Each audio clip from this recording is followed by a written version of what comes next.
Bonjour. Le message d'aujourd'hui s'appelle « Qui peut me rassurer ?» Vous savez, parfois on peut se tourner vers quelqu'un d'autre et attendre que lui puisse nous remonter le moral ou que nous on le fasse parce qu'une personne est angoissée ou peu sûre d'elle. Et parfois le simple fait de rester à ses côtés, de se soucier d'elle, peut faire toute la différence. Rassurer un proche en faisant l'effort d'être simplement présent fait preuve de bienveillance en lui exprimant nos sentiments. L'écoute active. Alors, ce n'est pas la personne qui vous écoute, c'est vous qui écoutez, c'est nous qui écoutons. C'est un puissant outil qui permet de renforcer les relations qu'on a avec les autres. Ça permet aussi d'apaiser, de rassurer une personne qui est angoissée. Bien souvent, quand une personne est angoissée, on est tenté de l'amener à se calmer. Alors que peut-être la meilleure manière d'y parvenir, c'est de lui prêter une oreille attentive. On ne peut pas essayer de rassurer une personne et vouloir qu'elle retrouve immédiatement sa bonne humeur. C'est pas faisable. C'est impossible. On ne peut pas pousser quelqu'un à aller mieux si elle n'est pas prête. C'est pas facile à admettre, mais on a tendance, je pense, à vouloir voir les gens autour de nous comme étant toujours calmes et heureux. Mais parfois, on peut vouloir précipiter les choses et au lieu d'améliorer, on a empiré la situation. Dans les capsules précédentes, on a vu que les personnes qui souffrent d'anxiété ont tendance à vivre dans la peur, puis ont le sentiment d'être un fardeau pour leur entourage. Alors la personne que vous voulez réconforter, il faut qu'elle sache combien elle est précieuse aux yeux de Dieu, mais elle ne le sait peut-être pas. Et je sais qui peut me rassurer. Jésus peut me rassurer. On a un bon exemple. Je vais vous partager ma réflexion sur le psaume 23, qui exprime la présence et la proximité de Dieu dans chacune de nos vies. Alors, je commence. L'Éternel est mon berger, je ne manquerai de rien. Il est mon berger, donc je le reconnais étant celui qui me guide, mais qui prend soin de moi. Je dois réaliser la confiance que je mets en lui, car il pourvoira à mes besoins. Il me fait reposer dans de verts pâturages, il me dirige près des eaux paisibles. Il me conduit, Dieu me conduit dans des lieux où je pourrai me nourrir de sa parole et qu'il veut que je sois calme en étant près de lui dans un lieu paisible. Il veut que je me repose en lui. Il restaure mon âme dans les sentiers de la justice à cause de son nom. C'est lui qui se charge de mon bien-être spirituel en me nourrissant de la parole de Dieu afin que je fasse les bons choix. Pourquoi le fait-il? Parce qu'il a à cœur notre cause. Il ne veut pas que nous périssions et que nous nous éloignions de lui. Et il le fait à cause de son nom. Que son nom soit honoré.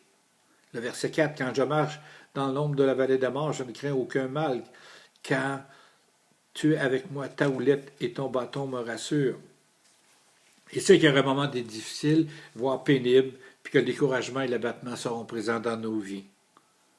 Il parle de l'ombre de la mort, je crois qu'il parle des moments noirs, mais l'ombre n'est pas un reflet fidèle de la réalité. La réalité peut être déformée par la perception que nous avons de la situation. Encore là, en mettant notre foi et notre confiance en lui, nous proclamons que nous ne craindrons rien parce que je confesse, affirme qu'il est avec moi. Maintenant, sa houlette et son bâton. Dans une autre version, il est écrit « Ton bâton de berger est près de moi. » Il me rassure. Alors, je voudrais attirer votre attention sur les mots « près de moi ». Ça veut dire que Dieu s'intéresse. Il est tout près. C'est une attention particulière. Jésus exprime cette réalité dans nos vies. Il est près de moi. Vous savez, la houlette, le berger s'en sert avec douceur pour amener une brebis sur le droit chemin, et non pas pour blesser, pour rassurer et protéger. Protéger contre les prédateurs, protéger contre les pensées, contre les choses qui ne sont pas de lui. Le verset 5, tu dresses devant moi une table en face de mes adversaires. Tu oins ma tête et ma coupe déborde.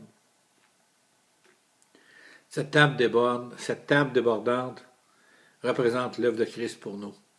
Il a tout accompli à la croix. Il l'a fait pour nous aider, nous soutenir pendant cette vie, mais aussi pour l'éternité. Dans l'œuvre que Jésus a faite, il n'y a que de bonnes choses, des bénédictions physiques, émotionnelles, spirituelles.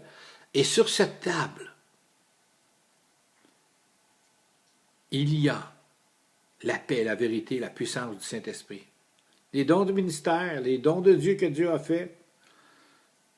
Et quand on est restauré, on peut être guéri parce que nous avons tout ce dont nous avons besoin. L'huile versée, c'est une huile de joie, celle qui guérit nos blessures. La coupe est l'image d'une part présente, tandis que l'héritage est une part à venir. L'Éternel est en fait la portion de mon héritage et de ma coupe. Ça dépasse la mesure qu'on peut savourer. C'est l'infini, c'est Jésus-Christ lui-même. Oui, le bonheur et la grâce m'accompagneront tous les jours de ma vie. Au verset 6, j'habiterai dans la maison de l'Éternel jusqu'à la fin de mes jours. La bonté et la gratuité me suivront tous les jours de ma vie. Pourquoi? Parce que ce sont les soins du berger et que ça, rien de cela ne va cesser. Alors c'est continuel. Et j'ose croire qu'on espère habiter dans la maison d'Éternel, croire que c'est ce que nous voulons, c'est ce que nous désirons, parce que ça va être la maison du Père pour l'éternité. Elle est là-haut dans son sanctuaire, puis aujourd'hui on y habite par la foi, mais un jour, demain étant un moment que l'on ne connaît pas, mais qu'on va se retrouver avec lui. Et ça va être une réalité pleine et parfaite. Alors en terminant, je nous invite vraiment à écouter la voix du berger, à le suivre. Dans Jean 10, verset 27, c'est lui qui ouvre la porte et dit, les brebis écoutent ma voix. Il les appelle par leur propre nom et il les mène dehors. C'est lui qui nous guide, c'est lui qui nous conduit. Il va devant elles. Ça dit qu'elles le suivent parce qu'elles connaissent sa voix. Mais ça dit aussi que lui nous connaît. Alors soyons rassurés par Jésus. Parce qu'il est là, il prend soin de nous, il va nous conduire et il va nous protéger. Que ce psaume soit vraiment un temps de paix, de grâce pour vous et que vous puissiez vraiment vous approcher et vous accrocher au Seigneur en disant « Il est mon berger. Il est mon berger. Je reconnais que l'Éternel est mon berger et je reconnais que lui n'a que de bonnes choses pour moi. » Je vous souhaite de passer un bon temps dans la lecture de sa parole, dans la méditation et de pouvoir vraiment recevoir cette huile fraîche que le Seigneur nous donne. Amen.